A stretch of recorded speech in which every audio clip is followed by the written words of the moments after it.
Hello everybody, welcome to this next video on complex analysis, basically complex integration. This is last video for this chapter. Although we will be discussing some theory of integration later on when we will be dealing with singularities, right? That is a separate thing. And also we will be having one lecture where we will solve so many problems. They are from the previous years UGC NET exam and GATE exam problems.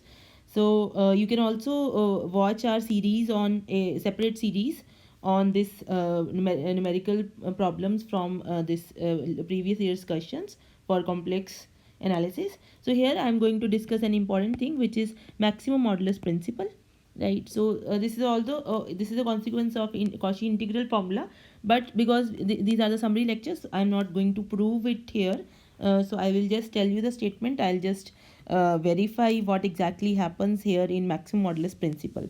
So idea is, and also I will not write the exact statement. I will tell you a brief statement of maximum modulus principle.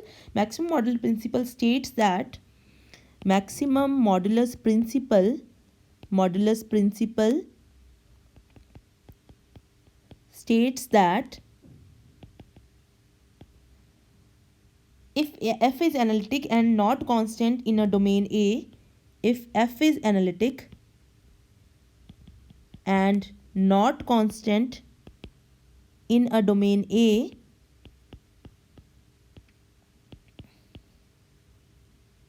then, so you have a situation, this is a domain and this is a connected domain. Let me write down. In a bounded domain A, so you have a domain A which is bounded and this is connected also, bounded and connected domain A, right?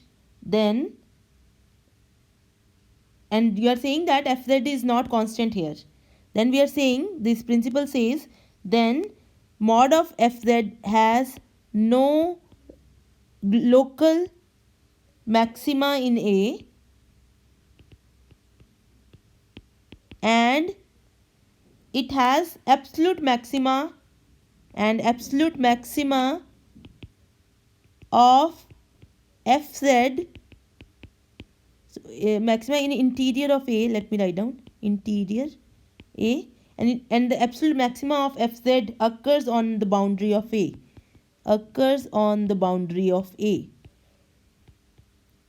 So what here we are saying is, we are saying that you have a domain which is bounded and connected. Bounded means this is not infinite. Connected means either it is simply connected or multiply connected. We have already discussed the definitions. And we are saying, then if your function is analytic on a connected and bounded domain, then mod of fz has no relative maxima, no local maxima inside. You will not have a local maxima anywhere inside, and there will be for sure a global maxima. Absolute maxima means global maxima somewhere on the boundary of A. It can be at more than one point, but it will be on the boundary of A. So I'm not going to prove. We will be discussing some examples only, right? So let us talk about, find the maximum modulus of e raised to power z. Find maximum modulus of e raised to power z on the unit square with dimension 0 less than x, y less than equal to 1. So you see here e raised to power z is your function, and this you can say is entire. It means analytical everywhere, and your domain here is this. This is your y equal to 0, this is x is equal to 0, this is x is equal to 1, this is y is equal to 1. So this is your domain. You can see this is connected and bounded. So let us try to find out its maxima. So what you can do, the maximum of its modulus. So this modulus of e raised to power z will be e raised to power x plus iota y. So this is modulus of e raised to power x, modulus of e raised to power y, iota y. This we know is 1. Why? Because this is cos y plus iota sin y by Euler's formula, and its modulus will be square root of cos square y plus sin square y, which is 1. Right? So this is equal to e raised to power x, which further is e raised to power x. Because x is real, e raised to power x will be positive always. So we get that e raised to power z is equal to e raised to power x. And its maximum value will occur when x is 1, because your x is between 0 and 1. So this will have a maximum value when x is 1. So it means that the maximum value for this function on this domain occurs on the line x is equal to 1, which clearly is the boundary. You can see this is the line x is equal to 1. So which clearly is the boundary of the domain. Which clearly is the boundary of the domain.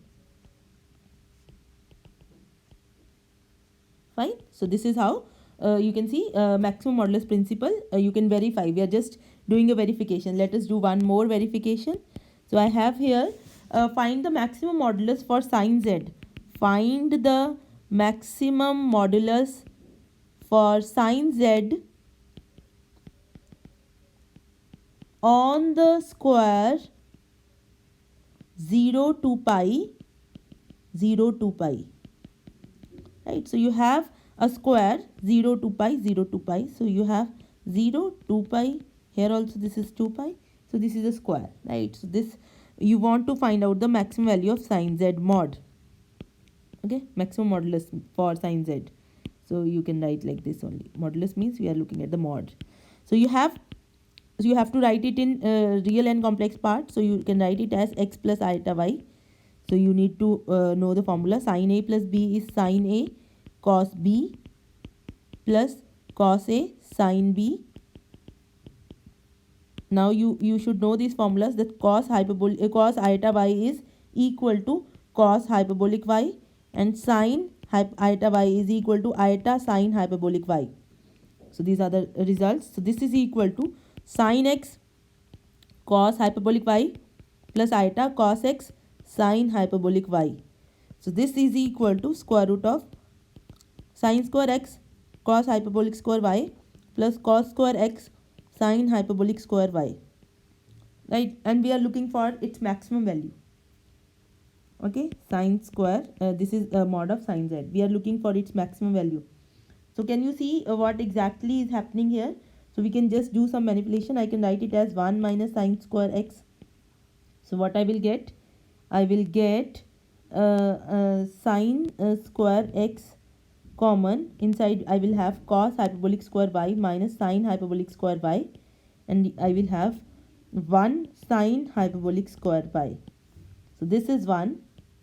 So you'll get sin square x plus sin hyperbolic square y. So this x is between 0 and 2 pi and y is between 0 and 2 pi. Now you see, what is the maximum value of sin x? Its maximum value is 1, and it is at x is equal to pi by 2 and x is equal to 3 pi by 2, because you are from 0 to 2 pi. And if you look at sin hyperbolic y, this is actually e raised power y minus e raised power minus y by 2, right? So this is this quantity. This will be maximum when y is 2 pi, because at that point this will be maximum and this will be minimum. So its maximum value is at y is equal to 2 pi. Therefore maximum value occurs at x is equal to pi by 2, y is equal to 2 pi. This is one point. So pi by 2 comma 2 pi. Another point is x is equal to 3 pi by 2 and y is equal to 2 pi. That is 3 pi by 2 comma 2 pi. So these are the 2 points where the maximum value occurs, and these points you can locate on the boundary. You can see these are the actually points on the boundary. So x is equal to pi by 2 here. Okay, x is equal to pi by 2, y 2 pi. So this point is here, x is equal to pi by 2, y 2 pi, and this point 3 pi by 2 and 2 pi is here. So these are the 2 points where maximum value occurs, and you can clearly see these are on the boundary. And because in the question we are asked what is the maximum value, so you can just put the value x is equal to, so this will be 1 square plus, because sin x is 1 at pi by 2 or 3 pi by 2. So you have sin hyperbolic square 2 pi. So this is equal to cos hyperbolic square 2 pi square root. So this is cos hyperbolic 2 pi. So this is the maximum value, right? So this is how you can use the maximum modulus principle, and you can find out some here we have not actually used the maximum modulus principle, but I am just giving you an idea that why how the maximum is occurring at the boundary. Right here you can relate that this is a analytical function, and in particular it is analytic on this region A, and this region has to be bounded. So let me give you an example where region is not bounded. So this example, last example I am giving you, that note that if A is not bounded, maximum modulus principle may not hold. Right, you can see here you talk about let me see, A is imaginary of z greater than 0. So our region here is this. Okay, and so boundary is x-axis. You can take greater than equal to 0. Boundary is x-axis. Now you talk about this function e raised to power iota z minus iota z f of z. So this is entire. This is analytical everywhere. Now its value on x-axis. Value on x-axis will be e raised to power minus iota x, and its mod will be equal to, this is cos x minus iota sin x mod, which is 1. So its value, this function has value on this boundary as 1. Right? So here, but I can show you a point. You compute its value at 2 iota. 2 iota is here. So 2 iota, the value is e raised to power minus iota 2 iota. So this is e raised to power 2, which is greater than 1. So it means that you have everywhere on the boundary the value is 1. Somewhere inside the value is more than 1. So it means that maximum does not occur at the boundary. So it means that why this is happening, why maximum modulus principle is not valid here, because A here is not bounded. Your region is infinite, right?